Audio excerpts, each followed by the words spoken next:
Hello বন্ধুরা, কেমন আছো সবাই? আশা করি সবাই খুব ভালো আছো আর আমিও খুব ভালো আছি। ভিডিওর গ্যালারি ঘাঁটতে ঘাঁটতে আজকে এই ভিডিওগুলো চোখে পড়লো।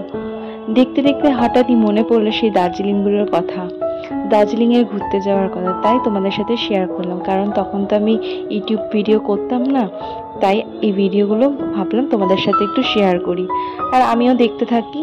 তো দেখতে দেখতে এই ভিডিওগুলো নজর কাড়লো।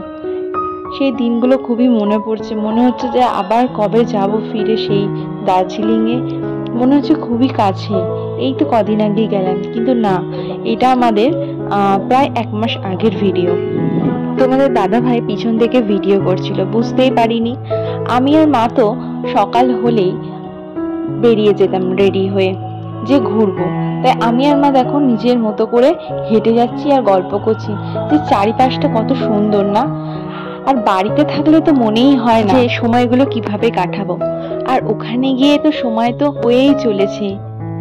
এখন আমি আর মা প্রায় গল্প করি টেবিলে বসে বসে যে কি ভালো ছিল দার্জিলিং এর দিনগুলো। কটা দিনই ছিলাম আর কতই না ভালো ছিল। কত সুন্দর সকালবেলায় উঠতাম, না কোনো রান্না বান্না, না কোনো কাজ, না কোনো চিন্তা, না কোনো ভাবনা ছিল। উঠতাম সকালে, ফ্রেশ হয়ে রেডি হয়ে সুন্দরভাবে সেজে গুজে বেরিয়ে যেতাম আর চারিদিকে প্রাকৃতিক সৌন্দর্যগুলোকে উপভোগ করতাম।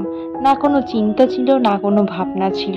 জীবনটা যদি ওরকম হতো কতই না ভালো হতো, তাই না বলো?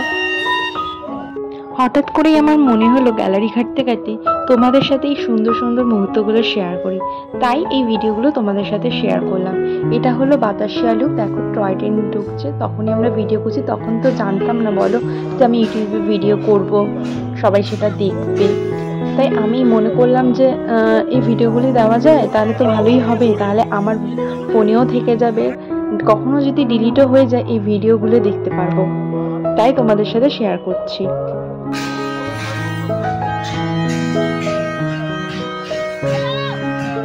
হয়তো তোমরা ভিডিওতেই এটা দেখছো, কিন্তু সামনাসামনি দেখা, নিজের চোখে উপলব্ধি করার মধ্যে অদ্ভুত একটা শান্তি আছে, জানো তো? যারা গেছো, নিজের চোখে দেখেছো, তারা তারা তো জানোই যে জায়গাটা কত সুন্দর। একবার গেলে মন ভরে না, মনে হয় বারবার যাই। আমারও তেমনি ভিডিওগুলো দেখতে দেখতে সেটাই মনে হচ্ছে যে এক্ষুনি ছুটে চলে যাই। কলকাতায় যা গরম পড়েছে তার চেয়ে মনে হয় দার্জিলিংয়ে যাওয়া অনেকটাই ভালো, কিন্তু বললেই তো আর চলে যাওয়া যায় না। এদিকে দেখো আমরা ওখানে চা বাগানে ড্রেস পরেছি। আমি এটা নিয়ে সেকেন্ড বার গেলাম, মাদের সাথে আমি এটা মানে সেকেন্ড বার গেছি। আমি আগে তোমাদের দাদা ভাইয়ের সাথে গেছিলাম।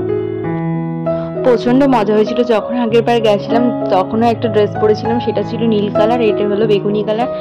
মা বললো তুইও পর, চল আমিও পরি, খুব মজা হবে, তাহলে একটু ভালো ভালো ছবি তুলতে পারবো। তাই আমিও না করিনি, আমারও খুব ইচ্ছা হচ্ছিল যে এবারে গেলে তাহলে একটু সেজে গুজে ভালো করে ভিডিও করব।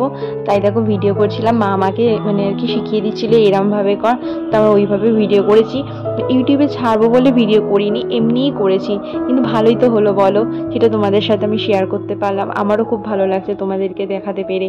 নিজের মানে মনের যে ইচ্ছা, মানে যেটা খুব মানে কাউকে বলতে ইচ্ছা করে সেটা তোমাদের সাথে শেয়ার করতে পারি, এটা ভেবেই খুব ভালো লাগছে। আরো আমরা যখন বাতেশ্বর ডুবে গেছি তখন অনেকটা বিকেল হয়ে গেছে। এটা সকালে গেলে খুবই ভালো হতো, কিন্তু আমরা সকালবেলা যেতে পারিনি, আমরা তাই বিকেলবেলা গেছিলাম। দেখো একটু সন্ধে সন্ধে হয়ে এসেছিল, তাও আমরা খুবই মজা করেছি। জানি না আবার কবে যেতে পারবো, তবে এই স্মৃতিগুলোই রয়ে যাবে সারা জীবন।